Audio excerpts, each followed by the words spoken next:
You are listening to the Real Men Feel Show with Andy Grant. Real Men Feel encourages men to allow and express all of their emotions. Despite what you may have been taught, all emotions do serve you.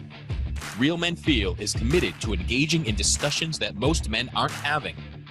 All links mentioned in each episode are in the show notes found on the blog at realmenfeel.org. Now, let's get into this week's show. Hello, and welcome to another edition of Real Men Feel. This is your host, Andy Grant, and I'm recording this show in October of 2019, and October, as you may or may not know, is Breast Cancer Awareness Month.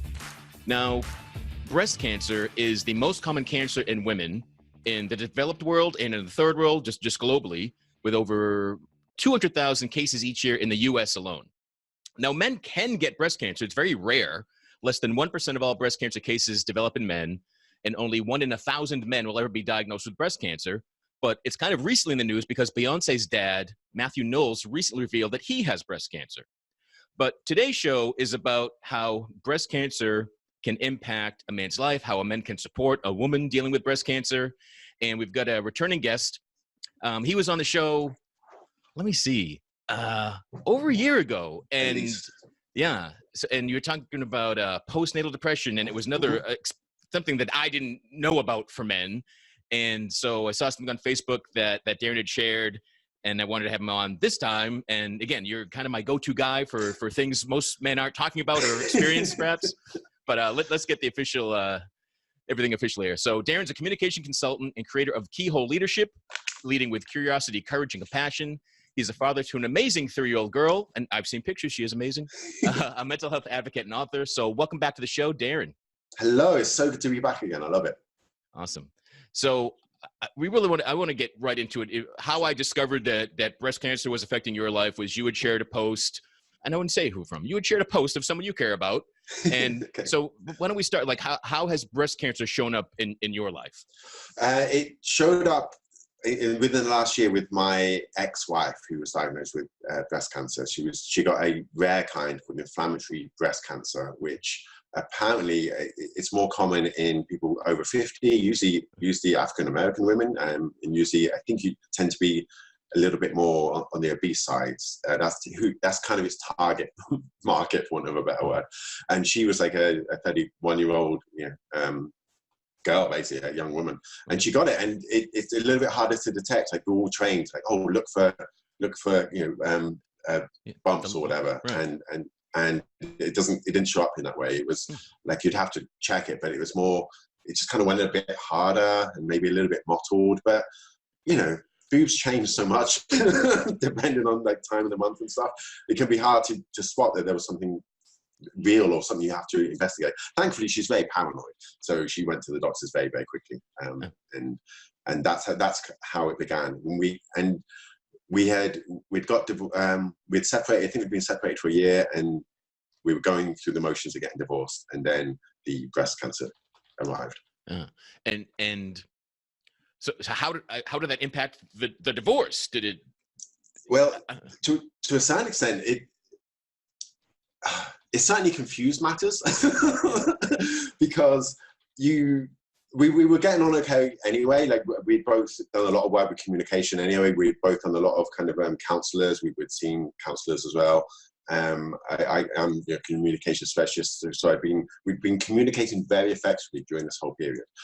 And then the cancer hits, and it's really hard to not slip back into a relationship because you just want to hug each other, right? And you want to be that caring thing. So what ends up happening is some really childish emotions come up, like particularly ego kind of comes up because I'm the ex-husband. It's not like I should be going to the doctors with her or going to screenings or scans or chemotherapy or whatever. That's not my job anymore. It's like that's her parents, they deal with that, but she's still the mother of my daughter. We're co-parents. So all of a sudden, ego kicks in, and I actually said this. So I did say it tongue in cheek because I'm aware this is a really stupid thing to say, but I'm also aware that the thought occurred to me. And I remember saying to my friends, "Do you know what? Emily's cancer and chemotherapy is having a really negative impact on my life." It's like, so how is this going to impact me? And it's kind of like being sent straight to the front line. I'm a pretty hands-on dad. Like we have our daughter, like two, 3 times a week, and there's some crossover times when we're all together. But then and I may think I do a lot. Like I'm a very good dad. But then you think of a future where the other parent isn't there, and that's a whole different ballgame. Like you suddenly realize just how little work I'm doing, and how my entire life, again, ego, how my entire life will change. And would I have to quit my job? Would I have to move in with like parents or something? Because I'd be the sole parent. And how am I going to do with that? And that means I've got to sort out schools, and how do you do that? And all this stuff that Emily deals with anyway. So yeah, there's a definite hit to ego and a definite struggle in finding what my place was. But because we were divorced, I realized that my role, I'm a bit of the hero's journey junkie, movie junkie. It's one of my jobs is I teach film. But my role is to be the cavalry, right? So it's not, like if I was in the trenches every day, like battling the cancer with her, then I'm going to get dragged down into it, and my energy is going to get depleted. I'm very stressed. Thankfully, I've got my own apartment, so I've got like my own bat cave. I've got like Wayne Manor here, so I get to leave and come home, recharge, live in like a different world pretty much. So when I go back into like to meet Emily and look after our daughter, I basically see myself as like in movies like 300, I think the Spartans are kind of fighting, and then the Greeks charge up to help them, and it's like an ambush. And the voiceover is like, they were well-meaning amateurs, but they did their bit in distracting the enemy, giving us time to regroup. That's my role. Like I go in, well-meaning amateur, like just to alleviate the stress and bring some new energy and new light, and like hopefully they're happy to see me. That was a long answer to that question, but yeah. And I want to make it clear that you checked with Emily. She knows we're talking about this, and yeah, she's not. We kind of live in different worlds. She's very much kind of what I would call in the matrix, and she's all very organized and structured, and I'm a little bit more like entrepreneurial, all over the place. So she's not that big on being visible, and she doesn't like too much of her life being shared until this happened. And then she just like, you know, the post she shared recently was her, basically she just had surgery. She's had the double mastectomy. She had both boobs removed. And because it's Breast Cancer Awareness Month, she had seen posts saying things like, "Oh, we've got to save the boobies. We've got to save the breasts." And it's like, no. It's not about the boobs. Let's save the woman. Like, and so she started to be much more open about it, because also she wants to show our daughter that your beauty has nothing to do with, you know, your boobs. And in the UK, certainly we have a very weird relationship with boobs. And from what I can see with America, you guys are the same. Like breastfeeding in public is a battle. It's like boobs are seen as sexual first, and then kind of biological second. Yeah. So yeah, I checked with her, and I was like, I've been asked on the podcast, this is what I'm going to talk about. And she was like, yeah, that's fine. Cool. Do you know, I don't know how you could know, so this is a really bizarre question, but if you were married, would her decision to have a double mastectomy, would you have been part of that? Would that have, like, how would that have kicked your ego around? Oh, that's it. That's a really, really good question. And I've had to do some work with that. You know, I've had to really, you know, when you've got thoughts or I guess thought patterns that might be decades old, and like boobs are one of the things that probably gets most associated with our teenage self. Like the first time you see boobies, it's like, and it can be hard to shake that. That had been changing. I think it's easier because I've had a kid. So I had to go through that phase of like, okay, they're now my daughters. Like that's her lunch and her dinner. And so it does slightly change. But I do understand what you're saying. And we had a lot of conversations about that in terms of what defines beauty.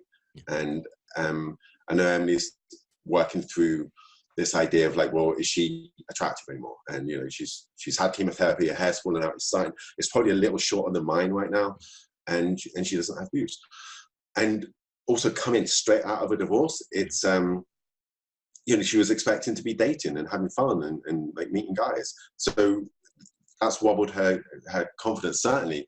And so I know I'm kind of working out what I think about this.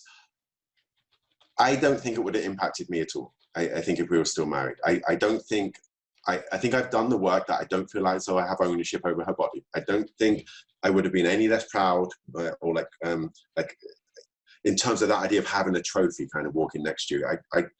I think we'd gone past that point. If anything, I now look at her, I'm almost, in fact, I am intimidated by her. I'm intimidated just by her strength.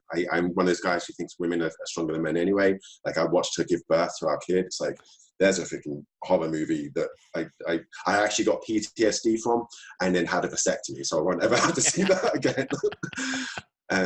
And so, yeah, I think whenever I see her and we talk about it, I'm like, you're just badass. Like, for Halloween, she's talking about dressing up as Furiosa from Mad Max, you know? And there are a lot of powerful women. It's almost like a warrior female archetype where they are more flat-chested and they've got short hair, you know? Sigourney Weaver in like Alien 3, she has Charlize Theron, Natalie Portman in V for Vendetta. It's a cool look. And I see it purely that, yeah, she's a warrior woman. She's been through a battle and her scars are a symbol of that. And did you have this vision of her strength and this warrior attitude around her before the cancer, or is this really something new? It's something new, and it overlaps. So one of the things I kind of brought to the party is I've been very curious about the world, and I just love everything. I don't take anything for granted anymore. So if someone's like, oh, let's do like Reiki, I'm like, I have no idea. Let's find out. Is that a thing? Like, I'm just eager to explore. And so I've been being much more mindful, I suppose, and doing meditation. So I genuinely thought the part of the cancer came because of the negativity of our relationship. So I had to deal with that idea that I caused that cancer by being very, very depressed after our daughter was born and putting her through a lot of pain, like psychological and emotional pain. And as soon as we found out, I was like, this is going to go away because we're separated now and you've got this amazing house and the future's bright. Like, you're out of prison. You're out of the prison of our relationship. And then when the divorce papers came through, I was like, look, it's done. Like, the weight's falling off our shoulders. Like, all this administration and stress, like we're separate and now we're basically co-parents. We're like, the way I like to describe it is like we were superheroes, like in Justice League or the Avengers, and now we've gone solo, but we'll come together for the big battles. That's the way I look at it. So whenever I would walk in and just be like, you're looking amazing, like you're surrounding in white light, like I can see it, you're just surrounding in white light. And I would say things like, when the chemo is being injected into you, I want you to not think about this poison that's going to hurt you. I want you to think of it as like a white light or a golden light, a liquid that's going into your arm and it's flushing the cancer out. And I was like, you breathe in white light, you're breathing out the cancer. And I would just keep doing things like that to empower her. And as I focused, as I could see that white light around her, even though she was now going through cancer, she was returning to the powerful woman I knew when we first got married, before I got depression and kind of dragged her through my hell. And that was the warrior woman. I mean, I was always deeply impressed and attracted to her anyway. Obviously, it's why I married her. She's very, very funny and strong. And but yes, it's got more so because of the cancer. How did she respond to your discussion about the possibility that your negativity, created this in her? She just cares for everyone around her. So she was just immediately like, oh, but then that would mean you're to blame, and I don't want you to feel like you're to blame. And I was like, it's, I was depressed. I'm not. I had that complicated relationship that we all do when you've had depression, in that the things you said and did aren't your fault, but you still got to take responsibility for them. And so she was just, and she doesn't fully believe me, right? So she's just like, oh no, that's silly. I was like, well, okay, let's look at it this way. Because our relationship was toxic for a while, your immune system went down. that without a doubt would allow a cancer or disease to spread. Now you're out and you're happier and you're building this wonderful life. Your immune system is increasing. Like, your body is stronger now than it was. Like, and that just makes sense to me. Even if you avoid the energy woo-woo stuff, it's like there's still value there. Did doctors advise her to do the double mastectomy? Was that a personal choice to make sure this didn't happen again, or how did that play? Yeah, they did not advise her to do the double mastectomy. They wanted her to just remove the one boob that had the cancer in it, and they also very much wanted her to have reconstructive surgery. But there was an issue with the particular type of cancer it was. I think there was more chance it was going to return and go to the other boob. And so she had to talk to medical professionals. She had to go to a psychologist. And there was a lot of pressure on her. And it felt like it was like she wouldn't, I don't want to put words into her mouth, but it felt like the narrative was like, you aren't going to feel okay if you have a double mastectomy. Like you're not going to feel like a woman or something like that. And it just felt, it wasn't for her.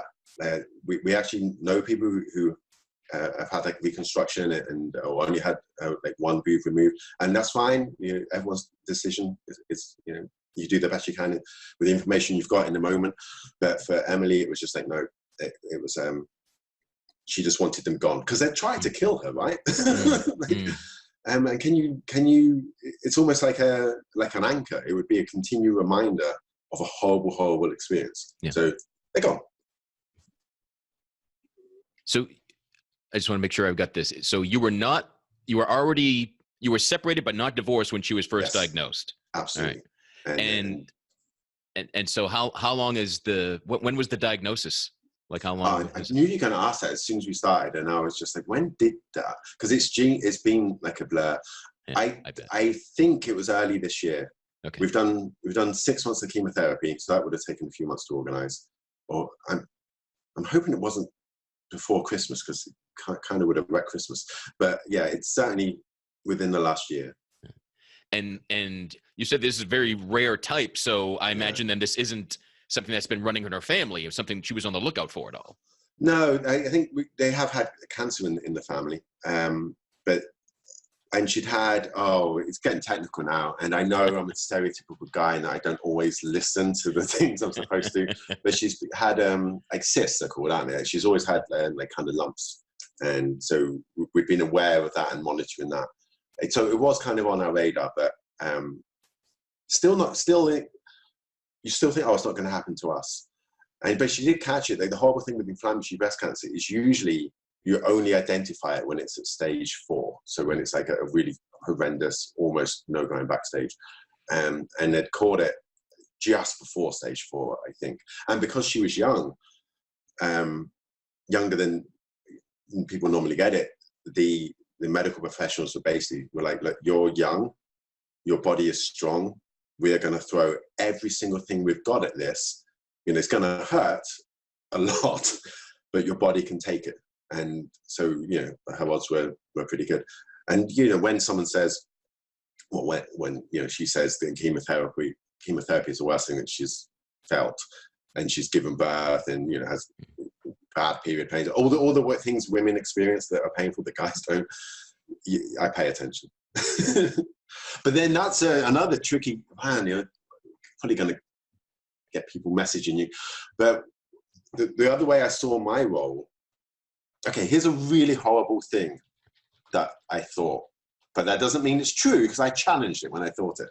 But when we were talking about, how bad cancer is, and she was like, this is like the worst thing ever, whatever. I was like, okay, cool. It's like, depression's pretty bad. And it was like, so what's worse, like cancer or depression? And you shouldn't, I'm not sure it isn't a competition, but I still think you're allowed to talk about that. And I think where with cancer, which is horrific, I wish we weren't going through it, but people rally round, they want to help you. You can go on runs and wear pink ribbons. With depression, you're invisible. You kind of get pushed to the side. And I was kind of aware of this, not in an ego kind of way, but I was watching being like, okay, she's got cancer.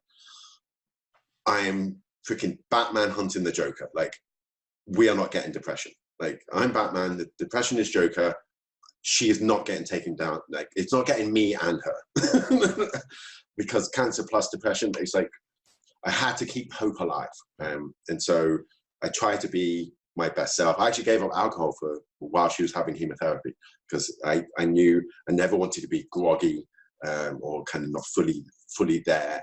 I wanted her to know that if she woke up midnight because her daughter was crying or sick, she could just text and I'd get in the car and I'd come. Like, so yes, it was watching, like, I guess because I'm more experienced with depression, I just, I knew she could deal with it if we could keep her mental health okay. Yeah, right. And that seemed like your best avenue to supporting her mental health was to focus on maintaining your mental health. Yeah, also particularly because I'd only had to do it for short periods, right? So I might go for like a day, or I'd cover for a weekend, like cover. That's a horrible like father term, but you know, I'd take lead parenting duties for like a day or like a weekend, or whatever. So yeah, it was, and I knew that. Like it's which is it's a hard thing to do. Again, like ego, it's you've got to step up, and it stages. I think one of the reasons I got postnatal depression is I wasn't prepared for fatherhood, and it was just too hard and scary and not about me, or whatever.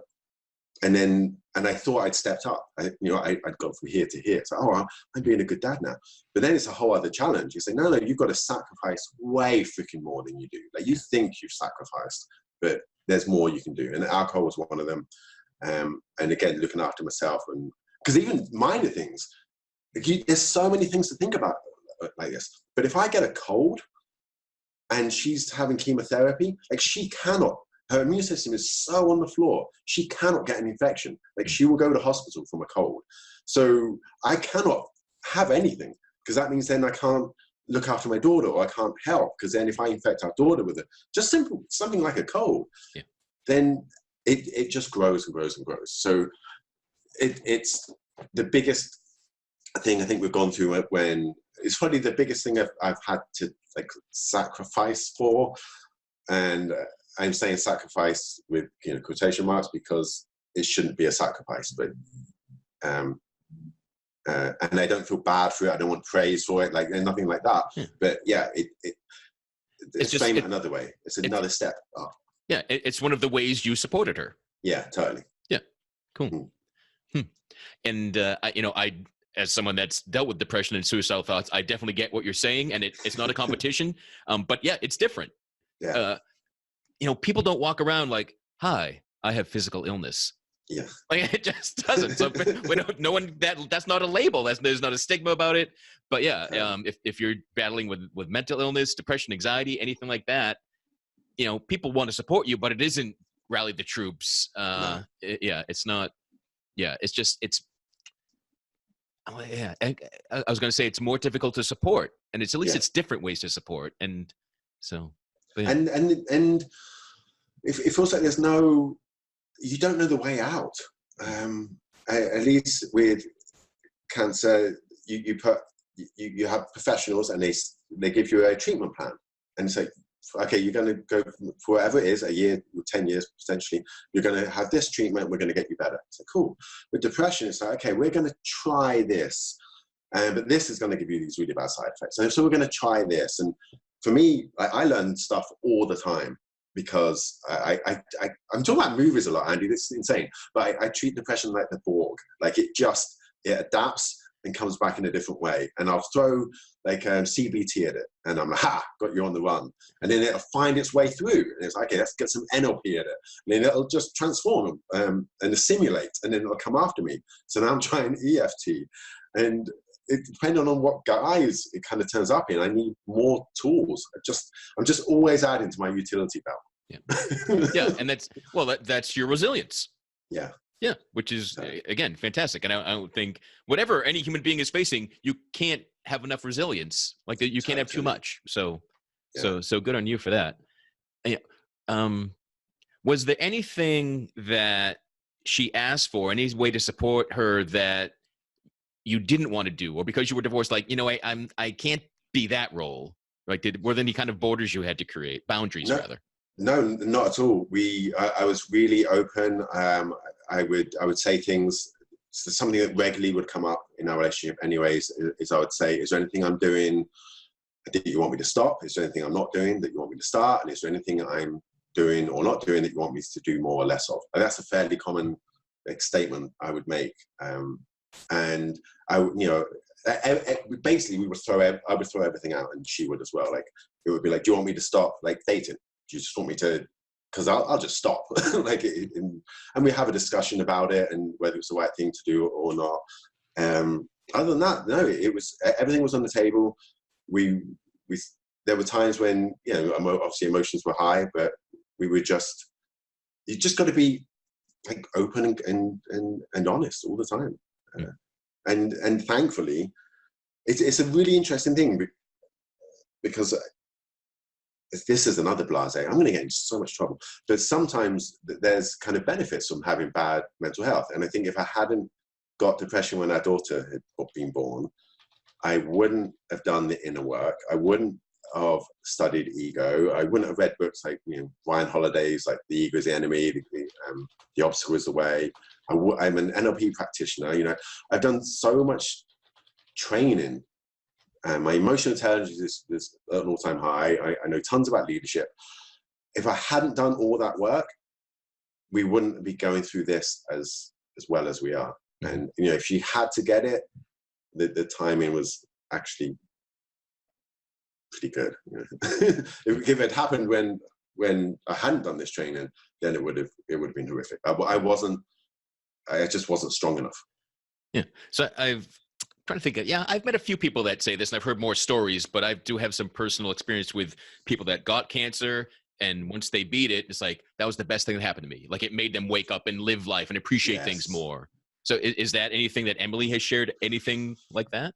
Yeah, she said that a few times, because the worst thing for her is this idea that she wouldn't see her daughter grow up, and she would get frustrated when people, again, this is her, her being honest and a little bit of perhaps ego, but she would say, if she sees people complain that their back hurts because they're getting old, "Oh, I'm getting old, my back hurts," she'd be like, great to be getting old though, isn't it? It's like, so we take things for granted, and it has changed her perspective. She's so freaking grateful, and she was always kind of like a holiday fanatic, but now she's just inventing holidays because she just wants to have so much celebration in her life. So she was always mad about Christmas, but now she's doing obviously her Halloween, but she's doing what's the one in summer called? Samhain or something? Like a longest day of summer she'll celebrate. She's now decided she's going to celebrate New Year's, as in she's going to keep the Christmas tree up, and now it's a New Year's tree. So she's got different decorations for the tree so she can keep that up longer. She's embracing life and enjoying every day. Cool. Now, I know there are some like DNA tests that you can get and tell you're predisposed to diseases or not. Yeah. Is that something that you would ever talk to, advise, recommend to your daughter? Oh, that's interesting. That's a really interesting question, Andy, because I now seeing that on like the two sides of the coin, because if she's prone to cancer, then that might be an idea, but then you worry about kind of insurances and stuff, right? Like, will she be able to get insurance if it comes back that she's like high percentage of cancer? But I've always thought that in terms of mental health, because if a parent has struggles with mental health, then the child might as well. And I was particularly thinking, again, I don't think we always know that much about how our brain works, but when I was reading about it, it has more to do with serotonin levels, which I don't think is necessarily true. But if she's born with a deficiency of serotonin and that's a cause of depression, then I would want her to maybe be tested. But I think rather than doing that, we're just going to have a environment where we actively check on our bodies and minds regularly. So if it feels like there's something wrong with your body, go to the doctor. If it feels like there's something wrong with your mind, let's address it. I think it's self-awareness is going to be key. But then I haven't done any of those tests. And I think it is just the whole conspiracy theory kind of matrix thing. yeah. And what are you going to do? Like, if it comes back and said, you've got a high percentage chance of cancer. It's all right. Like, it's, what is it? It's like 1 in 2 of us or something now. Like, the odds of somebody getting cancer are really high.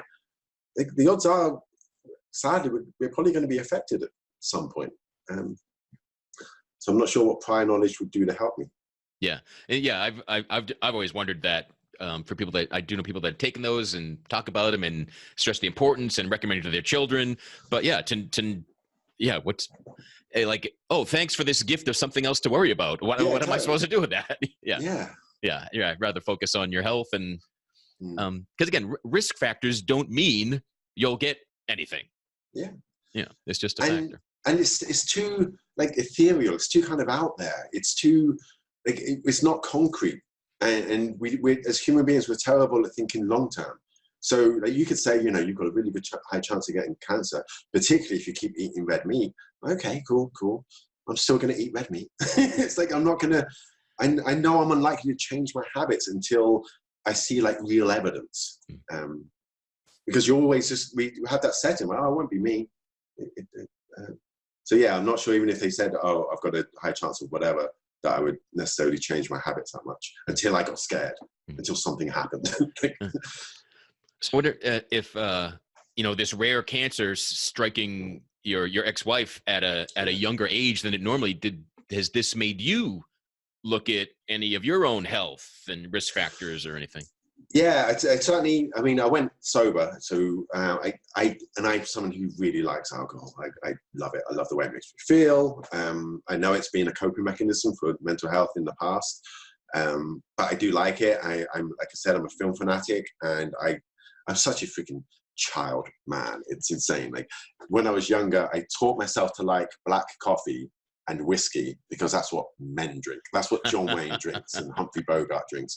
And there's a ritual to it, like to to have like a good whiskey in a glass and to be watching a movie, or I like that and that's wrapped up in my personality. Plus it's kind of a personality of like the tortured artist, like the kind of Charles Bukowski or kind of like Leonard Cohen, Tom Waits. There's nothing better than particularly because I like writing and things. I like that image, and it's a comfort blanket for me, and I like going into it. So yeah, it definitely it made me go sober for I think it hit like 120 days straight, and now I drink much less, and I'm gradually changing my eating habits as well. And the ideal, like my idealized self, would probably be vegan. I think I would like to do that one day. And I know, I don't know what I mean when I say that, because it's like, why don't you do it today? It's like, well, it's not going to happen today. But I've got more work to do to get there. But the aim would be to be vegan. And partly, it's misinformation, right? I can't, it's so hard to find the truth of things without a ton of research. And I don't have a massive desire to do that yet. But I think that once our daughter starts to realize that she's eating animals and we're going to have that conversation, I think that might be a time when I address it. Funny. Well, the one thing you just said there, there's nothing better than this image of the tortured alcoholic artist. And my wish for you is that you realize, there could be something better than that. Yeah, you're right. And I get it. There is. But I'm 42. That's a fair few decades of programming that I need to get with. And I keep seeing more media that supports it. Like I really like the TV show Lucifer, and that guy's got his own nightclub and he's drinking whiskey.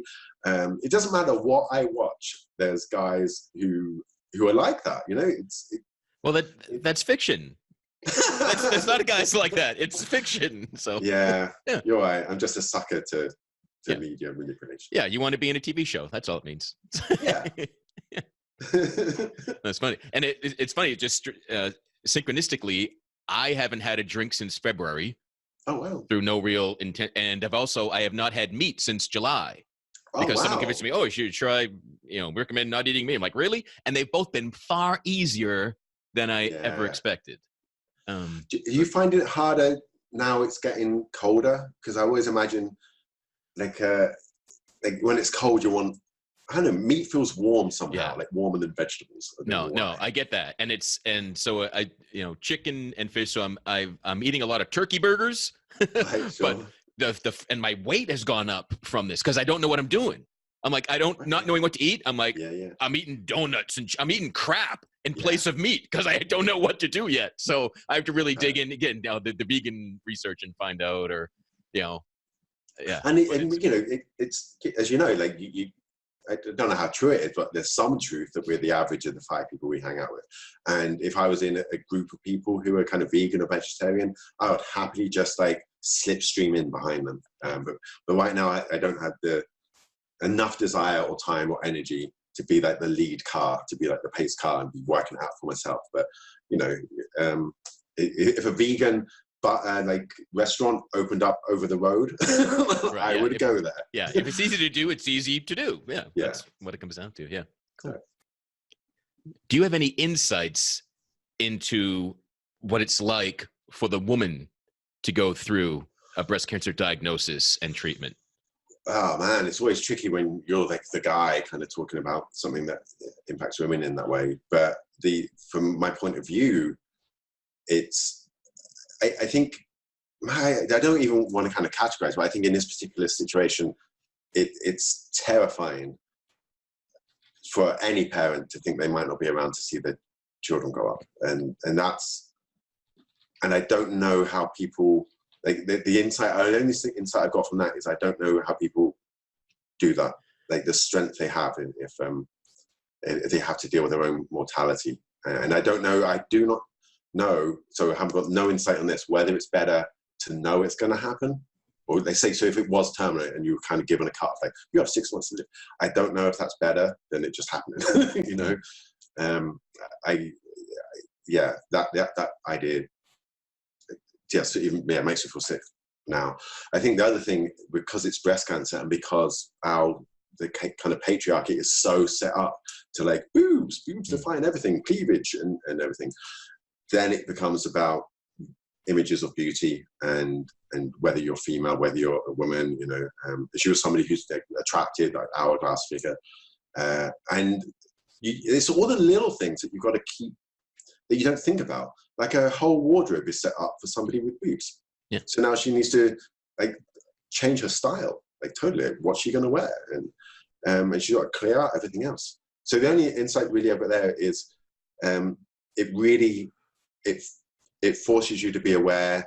Because the other thing, I don't know how you can not think about it, because like boobs are everywhere. It's like there's a thing in movies called the male gaze, and it's because this is how sexist stuff is. It's insane. Like when film used to be on 35mm films, that'd be actually like a physical thing you would cut up and literally sellotape together. Like I ran a cinema for a while, and we would put the film reels together with like, they called it special sellotape. It was sellotape. It was amazing how like just functional it was. And when editing was done like that, when it was first invented in like 1910, 1920, whatever, it was women who did it because the men decided it was kind of like knitting. It was like joining fabric together. And then when sound got invented, that was more technical. So men were like, what's going on here?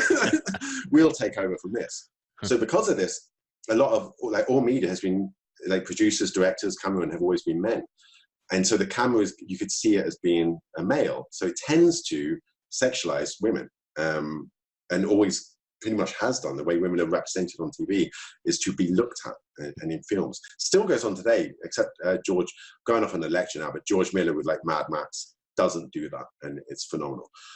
So the reason I'm saying this is breasts are always accentuated, and it's, even like Black Widow in Avengers, she'll be framed with her boobs in the center of the screen. It's like, why is she framed like this?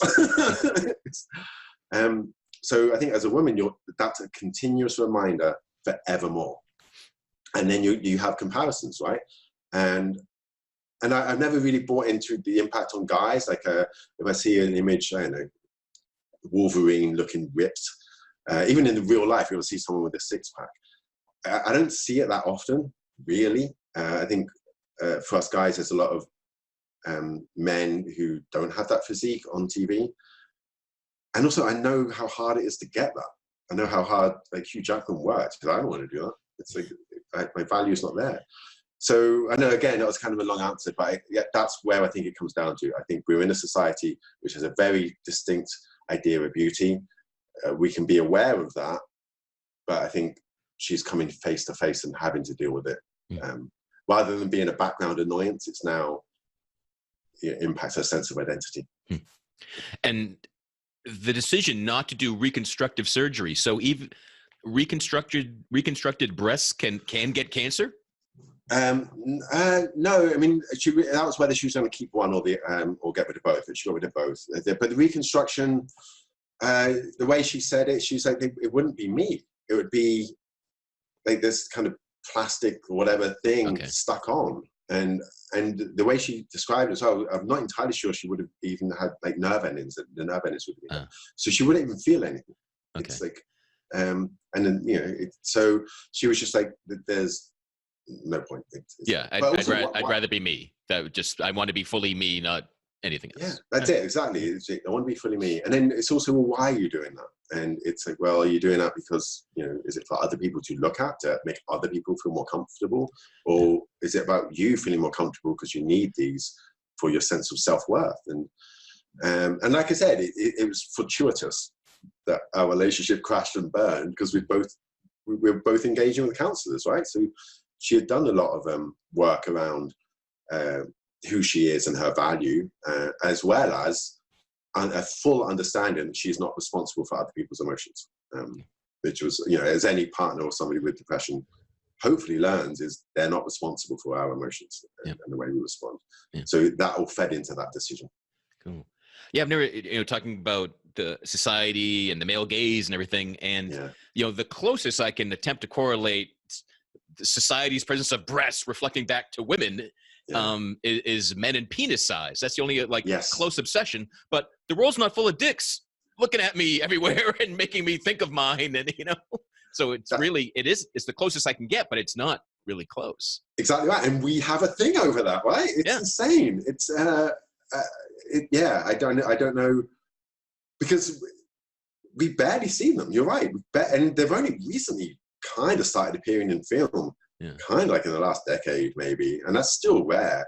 Like, you'll remember the scenes where you saw a penis in film. Like, I can remember the outline of Ewan McGregor in Trainspotting. Because it's rare. It's a shock. It's like, whoa. Yeah, it's like and it will never be erect, so you'll still not get an idea of like size or anything. So you're right, and but if it's breasts, it's everywhere all the time. Yeah, and I know plenty of celebrities have had breast cancer, have had mastectomies to prevent possible breast cancer. Even was that Angelina Jolie? Yes, that did preemptive surgery. Yes, but I believe I have not seen a celebrity, anyone out in the news or media that proudly displayed scars, that didn't do a reconstruction, that didn't try to look like everybody else still. Have you? That's interesting. No, not with breast cancer from what I can think of. But it's really empowering when it happens. Like with other things. I'm trying to think of Selma Blair, but I can't remember did she have MS, I think, and she kind of turned up at an event with like a cane, and she became like a little bit of a hero from talking about that. But yeah, I haven't seen that. Incidentally, no, I don't know what I was going to say. But yes, I haven't. But it would be good if we saw more of that. Yeah, that seems to be the big roadblock. But and that would be badass. That would be absolutely freaking badass if suddenly you had a cool. I know it would be fiction, but a cool action movie where the lead character was a female and she'd had like a double mastectomy and she was just taking care of business. Or the other way, because I don't want to kind of immediately make that kind of like a warrior archetype model, but it would be nice to see more of that just in film. Just a relationship where just the female lead character, whatever her role is, went through this and made this choice. And because it does. So it's. I mean, certainly it started with men's infatuation with boobs because men run society and media, and it's gone everywhere. But like you talked about it going back to a teenager, but No, it goes back to birth. Like Totally. it's life, and then it's sexualized. So you've got the biological draw and the sexualized, sensationalized draw. So like a map of the man's brain. It's like 90% boobs and then a beer. Like exactly. We are literally cartoon characters, and I hope that I think we're kind of in a quite privileged world in that we surround ourselves with men who are becoming more self-aware and are certainly questioning in our programming. And so I'm kind of hoping that once people hit, I'll say their 40s, because I worked out in my 40s, there's more to life than that. And I think that once it's another movie, but the movie Nanny McPhee, have you seen Nanny McPhee? No. So Nanny McPhee's kind of like Mary Poppins, except she starts off the movie and she's like media ugly, like she looks more like a crone, like a witch. And as the children that she's kind of babysitting kind of fall in love with her and get to know her, she becomes more and more beautiful. And then at the end of the movie, she kind of goes away. I haven't seen the movie, I'm just aware of it. It's got Emma Thompson in. Yeah. Right. And I think once you get to a certain age, that's life, right? Like the way you feel about somebody is how beautiful you see them as. I mean, that's it. It's the most beautiful, and we all know that. We all kind of know it. We just ignore it. Like the amount of times, like somebody might have a grandmother at kind of 85, and they can say, "Oh, she's the most beautiful person I've seen," because it's their kind of their spirit or their energy or their sense. Like beauty is. We all, as human beings, what I'm trying to say, as human beings, we know that beauty isn't in kind of physicality. We're just being programmed to think that because there's a ton of money to be made from our sadness and us feeling ugly. So it's like, get this and smell attractive. Get this and your skin will be amazing.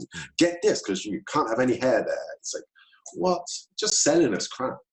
And I think I think there's certainly a growing, through my keyhole looking at the universe, there's a growing movement of men and women who are challenging that. Yeah, to get with, I mean, it's authenticity. Yes. Yeah. Totally. In everything, in how we look, present ourselves, the products we buy. Yeah. Or maybe it's our goal for authenticity, although it's not everybody's goal either. No, because everything just gets grabbed and because authenticity is a weird thing, because authenticity is just like you're authentic when you're 3 years old. So, and authenticity is just being who you are. And so people kind of dismiss it. Oh, but that's just like, but it's not, because we stop being who we are. We go to, we get educated, we then hang out with our peers, we've got our parents kind of, or families programming, maybe you get into a romantic relationship and that changes who you are. And you might not be aware, but all these compromises happen. And you start to, you might even be watching movies or have hobbies that you don't even like, but you do them because the people at work do it or whatever it is. You lose who you are.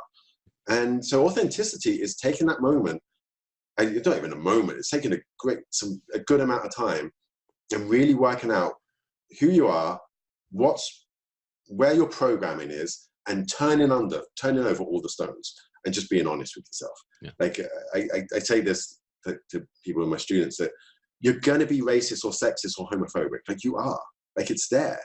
Hopefully it's not that big on the scale, but if you've been brought up in the West watching our media, which is racist, sexist, and homophobic, even if it's through deletion, by just not showing you a range of people who don't look like you, or you're going to have that, and you've got to be aware of that and challenge it. I live in Cumbria in England, so if you've seen Game of Thrones, it's kind of like where Winterfell is, kind of up by the border, with Scotland, it's up by the wall, and it's predominantly white. It's just predominantly white. So when my students are writing film scripts, all the characters are white. They don't even think. They don't be like, oh, would it be interesting if we had some more diversity? Because they don't see it. So they've got like an inbuilt, and I don't mean they're going to be mean or they commit a hate crime. I just mean there's just a blind spot in their mind. Yeah, and they haven't. Until we've had the experience of the other, whatever that otherness is. Yeah, you don't have anything to go by. Yeah. And some people fear knowing an other, and some people are open to it. Yeah, absolutely. And a lot of that's going to be stereotypes. It's getting better now. And there's movies that are doing great work on that in terms of all kinds of representation. But I think particularly, at 40, man, it's there's a lot of damage done from representation, certainly in the 80s. Yeah, definitely in the 80s, and probably still the 90s, but it's getting better. So with the experience you've had this year, witnessing your ex-wife Emily going through her experience with breast cancer, is there any one or two things that you would advise a man whose partner has just been diagnosed with breast cancer? If you this is not like a quick fix thing. Like, you need to be doing some work if you haven't already, and that's it sucks, but welcome to kind of lifelong learning. So there's a couple of things, and it really goes to this leadership style, key on leadership. But it's just been predominantly compassion. Like, just have like an open heart. So how are you making this room better? And you've got to be positive and just look at, like, this is going to go away. And I was really dismissive. Like, Emily's boob, which was very hard, started to go soft, and after she started chemo, she's like, oh, it feels like it's going. I said, yeah, of course it's going. Like, the divorce is done now. You started chemo. This will be gone by the end of the year. Like, with just absolute certainty. Like, no, like, well, what are we going to do like this? I said, no, it's going. Because her feeling that way was going to help it. And then I think also just curiosity has really helped with us, because, I mean, I would do silly, like magician type stuff. So as one of my mental health anchors, I have two big wolves that walk with me, and they just like big Game of Thrones direwolves, and it makes me feel strong when I kind of know when they are, and I'll lick my face, and it's just part of my brain that's manifested them to make me feel confident. So what I mean by that is that curiosity is, you don't know what's going to make someone feel better. So at one point, she wasn't feeling that great, and I was like, do you want me to leave one of my wolves with you? And she doesn't believe in any of this stuff. But what do you think happened when I said that? She smiled and laughed at me. It's like, and she was like, no, it's okay. I don't need one of your wolves. But her mood is heightened. And then just think, who cares? Like, I'm obviously not going to stop her from having chemotherapy, but I was like thinking about, what crystal can I get you that's going to help? Because of the placebo effect, right? Like, everyone can say, oh, crystals don't work and items aren't enchanted, but the placebo effect is a thing. This idea that something works just because you think it's going to work.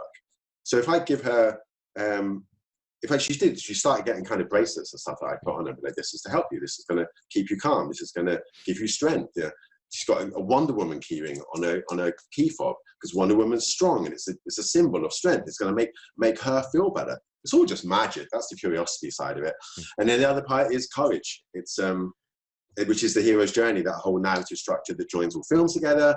Easiest way of looking at it is like, we're in the Shire in Lord of the Rings. We're hobbits in the Shire. We don't want it to leave the Shire. That's the call to adventure, because it's scary. It's out of my comfort zone. Like, you're not going to want to answer this call. You're going to wish it wasn't happening.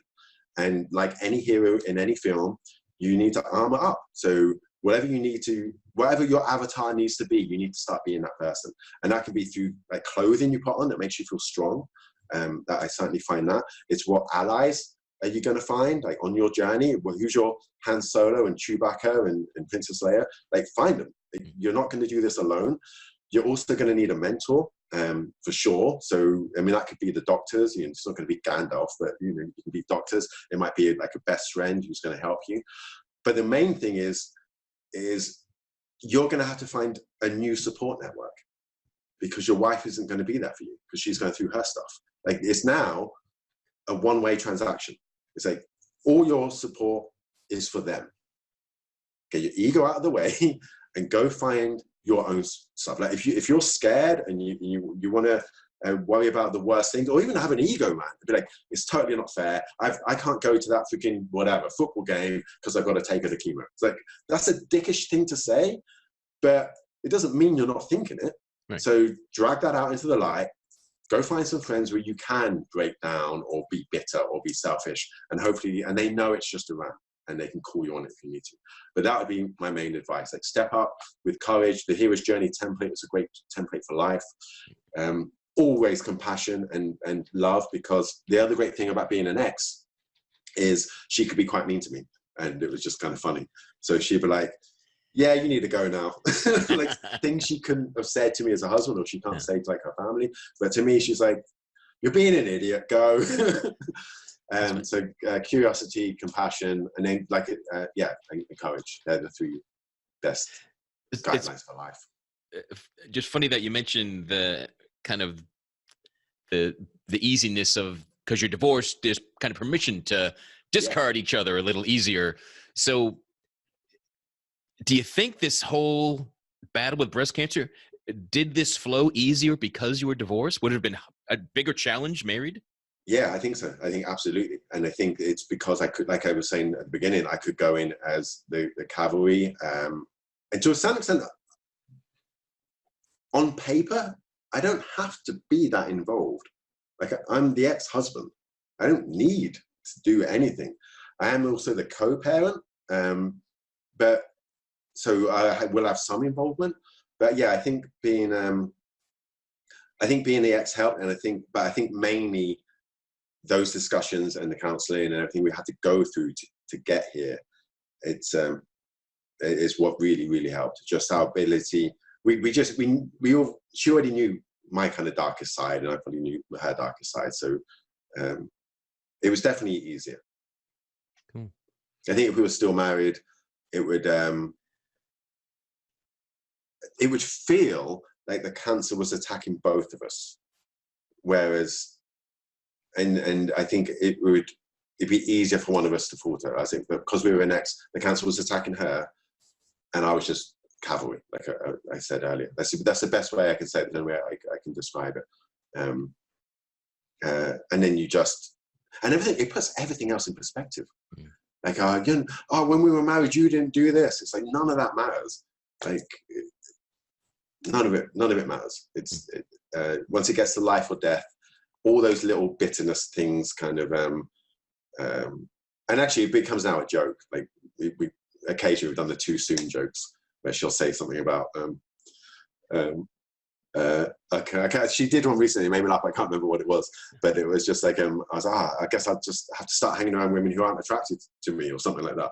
And she was like, well, you can hang around me. And I was like, what?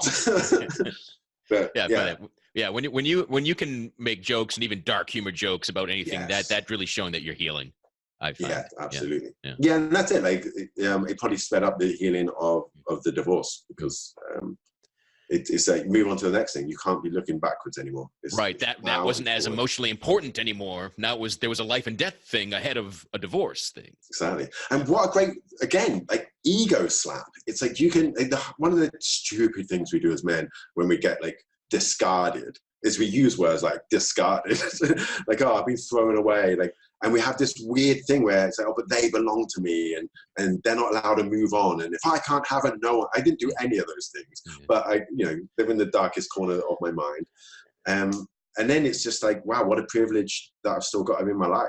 And she's like, she is my best friend. She's my co-parent, and I adore her. It didn't work as a marriage, sadly, but with the cancer has certainly put all of that in perspective, and makes us grateful for what we've got, and makes us grateful for the other person. So, yeah. Oh, cool. I was going to ask about the prognosis for the relationship, but you've said it. So yeah, a stronger friendship than perhaps you had as husband and wife. Yeah, and I think there's so many other, if you start looking for the positives. So like, when I was, when I had postnatal depression, I didn't have that great relationship with our daughter. I mean, she was, first a year or two, but it wasn't great. It was getting much better recently, but now because of like chemotherapy, I've had to have her for days on end, which I'd never done before. I probably wouldn't have like immediately volunteered to do. So our relationship has got freaking amazing. Like, it used to be that I was clearly number two, that, if I was in the room, it was good, but if Emily turned up, our daughter would run to Emily. And whereas now it's like 50-50. Like, she which is helpful as well, because right now Emily can't carry her because she's like post-surgery. So we're working on that. But yeah, and that's just another small example. Like, it made my relationship with my daughter better. And maybe that was also an intention thing, where when my mind goes to like a dark place, it's like, it might just be you and her in the future. So how are you going to deal with this? You need to up your parenting game, because there's probably stuff I wasn't doing that I needed to step up and do, and I've done that. So yeah, it's all looking good. She's had the mastectomy. She's got radiotherapy and some targeted therapy, and probably on drugs for like 10 years or so. But she's doing great. She's strong and funny and mocks me relentlessly, which is always a good sign. Okay. Cool. Well, I really want to thank you for sharing your self-described horrible thoughts around this whole thing, and please pass on my thanks and appreciation to Emily for giving her blessing for this conversation to be so much about her. Totally. Right. And I do want to make like I asked if she would want to be here too, but you said, yeah, she is not that visible, does not want that much attention. No, I think we've had conversations about that as well, because she's, from that Facebook post, she got a lot of attention. And I'm like, people at work are asking about you. She's like, she doesn't get it. She's like, why? I'm like, oh, just think you're so strong and so inspirational. And she doesn't see it. And I'm like, that's kind of why you are. So I think she's realizing that she's like, we're all leaders anyway. Like, you have influence on those around you. And I think she's realizing just how much influence she could have if she shared her story. As you and I have learned with our stories, that you share your pain and you make the world a better place. It's like the hero's journey thing. Yeah, you go to answer the call. Yeah, and you become, and by doing the hero's journey, at the end you become the mentor, and your job is to go back and share what you've learned. And I can be quite harsh on that. I can be quite in that I think it's selfish if you go through a battle and you don't share it with other human beings, because we're all going through hell at some point in our lives. And if we can see someone else survive it or go through it, it makes us feel, it gives us hope. And so, yeah, I'm pro sharing our pain. Yeah, cool. Awesome. Yeah, a recent guest in a show that hasn't been released yet said a saying, it's an old saying that I hadn't heard it, but a problem shared is a problem halved. Yeah. That's it. Yeah, totally. Cool.